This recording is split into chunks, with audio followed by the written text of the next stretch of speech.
Now we'll see about the PN junction under reverse bias. Usually our reverse bias is formed when the negative terminal of a battery is connected to P-type and positive terminal of a battery is connected to N-type. This kind of configuration we call it as a reverse bias. So usually when the negative terminal is connected to P-type and positive terminal is connected to N-type, then we call it as the diode is in reverse bias condition. Okay, so what will happen whenever the potential is applied, whenever the external potential is applied at an external battery, since the negative terminal is connected to the P-type, the holes, the majority carriers in a P-type are holes and the majority carriers are in the N-type are electrons.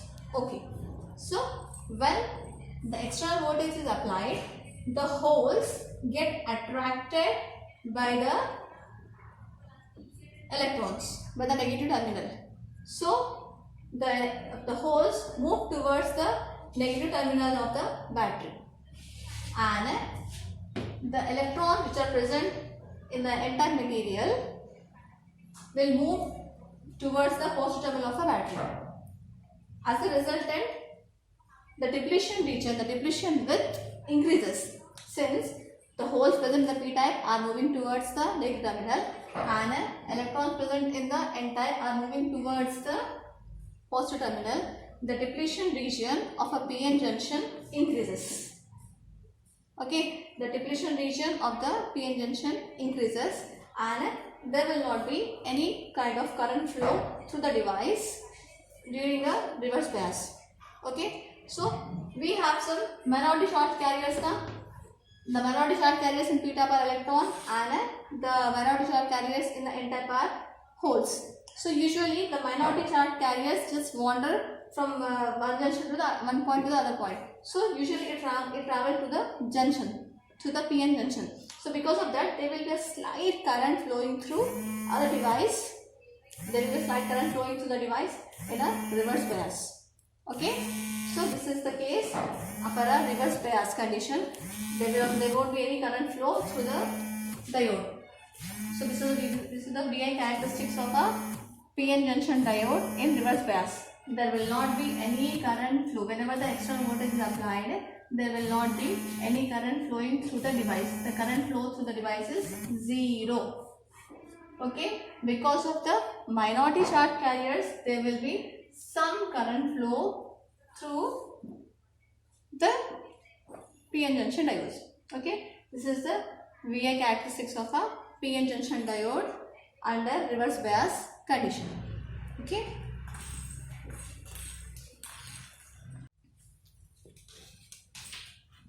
Good morning students, welcome to WITS Connect. So today we are going to see with the semiconductor devices, the PN junction diodes, and all is a brief description given here. So let us first begin with the introduction. So what is an electronics? An electronics is a branch of science that deals with the control of flow of electrons. Okay, usually the control of flow of electrons will be dealt with an electronics, and what is an electronic devices and circuits? It's a device or a circuit which performs a particular task. Electronic devices and circuits are the one which performs a particular task depending upon the controlling of the flow of electrons. For example, diodes and transistors are one of the electronic devices. So the operation of a diode is one which allows the flow of current in only one direction. Okay, and it acts as a rectifier. Whereas the transistor is the one which acts as an amplifier. So for that, let us have a brief discussion. So what we usually do in order to make an electronic device, we need to have a material. In order to make a diode or a transistor, we need to have some sort of material. Usually materials are of three types: gases, liquid, and solids. Again, the solids are divided into three types. One is the insulators, conductors, and semiconductors. Usually the semiconductors are the silicon or germanium. So basically the semiconductors are of two types. Again, the semiconductors are divided into two types. One is the intrinsic semiconductor and another is the extrinsic semiconductor. So again, all extrinsic semiconductors are sub-classified into two types based on the type of impurity we are adding to a semiconductor. N-type semiconductor and a P-type semiconductor. Okay. So let us see what is a semiconductor diode. If a semiconductor device is doped, a part of a semiconductor is doped or added with the impurities of P-type and the remaining is added with the impurities of the N-type, then it forms a PN junction diode. If not, if a P-type semiconductor and an N-type semiconductor both are placed together, it forms a PN junction diode or a PN junction semiconductor diode, we can say. Okay. So usually to a semiconductor, as I have told you, it is of two types, intrinsic and extrinsic. So what is this intrinsic semiconductor? The intrinsic semiconductor is the one which is a pure semiconductor. It does not have any sort of impurities added to it. It is a pure form of a semiconductor. So in order to increase the conductivity of a semiconductor, we need to add some impurities. Let's say the N-type impurities or pentavalent impurities or trivalent impurities based on our requirement. So the process of adding impurities to a pure type semiconductor, we call it as a doping.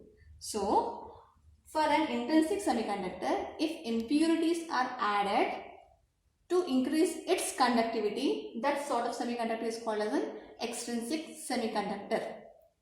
Again, based on the type of impurities we are adding.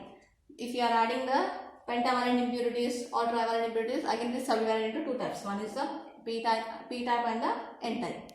If you are adding a pentavalent impurities to a pure semiconductor, it gives rise to a N-type semiconductor.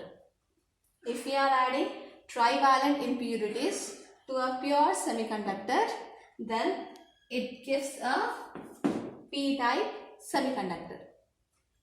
So usually, here is the one. So we are taking a N-type semiconductor. How to form a N-type semiconductor? We take a germanium as a semiconductor device, as an intrinsic semiconductor device. So to that we are adding the pentavalent impurities. Pentavalent impurities are added to a semiconductor. The pentavalent impurities can be either phosphorus, antimony. Okay. So here we are taking an antimony as a impurities to be added to a pure semiconductor. So here is the structure given. So what you are doing, if you observe, each germanium atom is having 4 valence electrons. Each germanium atom will have 4 valence electrons. When we are adding the antimony impurity to a germanium semiconductor or to a germanium atom, then the impurities and the antimony has 5 valence electrons. Antimony has 5 valence electrons. So when we are adding the antimony as an impurity to a germanium, so the 4 valence electrons will form a covalent bond with its surrounding germanium atoms. Okay, the 4 valence electrons of antimony atom forms a covalent bond with its surrounding germanium atom. It forms a covalent bond.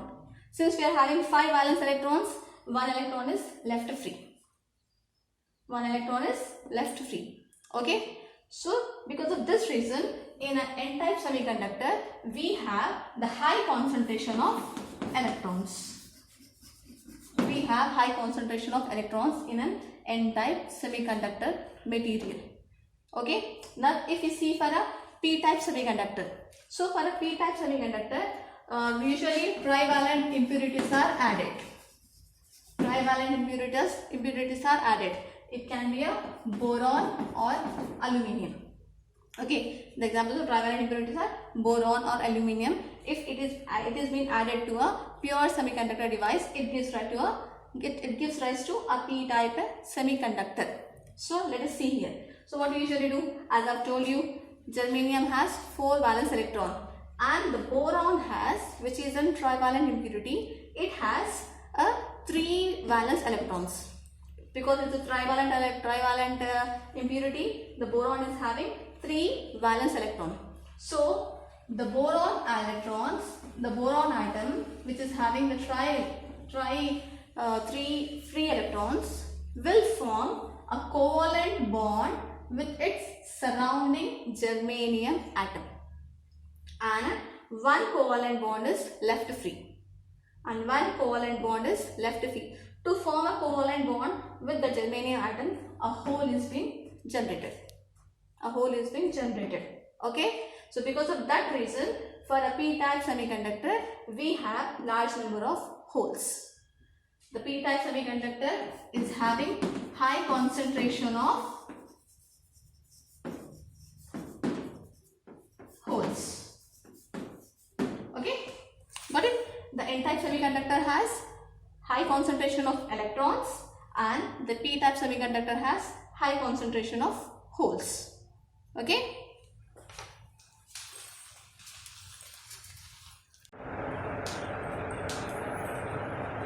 So students, now we'll discuss the PN junction diode in equilibrium with no applied voltage. Okay, usually as I have told you, how can we form a PN junction diode? One semiconductor device is been doped with n-type impurities and p-type impurities. It forms a PN junction semiconductor device, we can say. So usually if a p-type device is connected with an n-type device, there may be a chances of diffusion. What is diffusion? The diffusion is a process in which the electrons will move from from p-type to the another semiconductor device. It means our n-type material is having a high concentration of electrons. The n-type material has high concentration of electrons, and the p-type material has high concentration of holes. So whenever a p-type semiconductor and an n-type device is placed together, then there may be a chance that the electrons will move towards the holes, and the holes present in p region will move towards the n region. So when the diffusion occurs, when the electrons move towards the holes and holes move towards the electron, what happens? There will be a junction created over a PN device. Okay, usually what's happening when the holes are moved towards the n-type material, there will be a net positive charge developed across a n-type material. When the electrons move towards the p-type material, there will be a negative charge developed across the p-type material. So when a negative charge is developed and a positive charge is developed across the p and n junctions, there is it forms a barrier. So that no further holes move towards the other side, and no further electrons will move towards the other side. So this is the barrier created between the p-type semiconductor and a n-type semiconductor. This kind of junction we call it as a PN junction. Diode. Since it allows a flow of current in one direction, we call it as a PN junction diodes. We'll see as we move further how it allows the current to flow in one direction and all. So this is the potential barrier which develops between the P and N material. We call it as a potential barrier or a junction barrier, we say. So it has some amount of voltage. So if we consider silicon, usually a semiconductor device may be made of germanium or a silicon. So for a silicon, the potential barrier or the amount of voltage required to be applied externally to break the potential barrier and to allow the flow of current through the diode is usually 0.7 volts. It means if the external voltage applied to the PN junction diode is greater than 0.7 volts, then there will be a flow of current for a silicon semiconductor. And for a germanium, the cut-in voltage is usually 0.3 volts. Okay. Now, based on that, we can see here, you can observe the dotted line indicates the holes. In the n-type region, we have the high concentration of electrons and the less concentration of holes. It means the majority carriers in the n-type semiconductors is electrons, and the minority carriers in an n-type semiconductor is holes. Similarly, at a p-type semiconductor, the majority carriers are holes and the minority carriers are electrons. Okay, this forms a space charge region between a p-n junction. Okay, fine. Now we'll see. This is the condition. This is the case when no voltage is applied. Now assume that for a p-n junction diode, when we are applying an external voltage, what will happen? We have to see. So usually under forward bias condition, we say forward bias condition is formed when the positive terminal of a battery, is connected to p-type semiconductor, and if the negative terminal of a battery is connected to n-type, this configuration, this we call it as a forward bias condition. Okay, when the positive terminal of a battery is connected to p-type and negative terminal of a battery is connected to n-type, then we say that the diode is in forward bias. So let us see now what will happen. So what's happening when we are applying a positive voltage, at a p terminal. For a p-type material, the majority carriers are holes and the minority carriers are electrons. So, and for the n-type material, the majority carriers are electrons. Okay. Now, when positive voltage is applied at a p terminal, the positive voltage will make the holes present in the p-type material to ripple.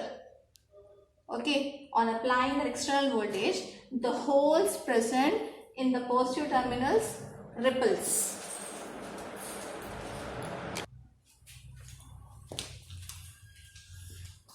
So on applying a positive voltage at an applying the external voltage, the positive terminal of when it is connected to p-type, the holes present in the p-type are get repelled and move towards to the n-type material.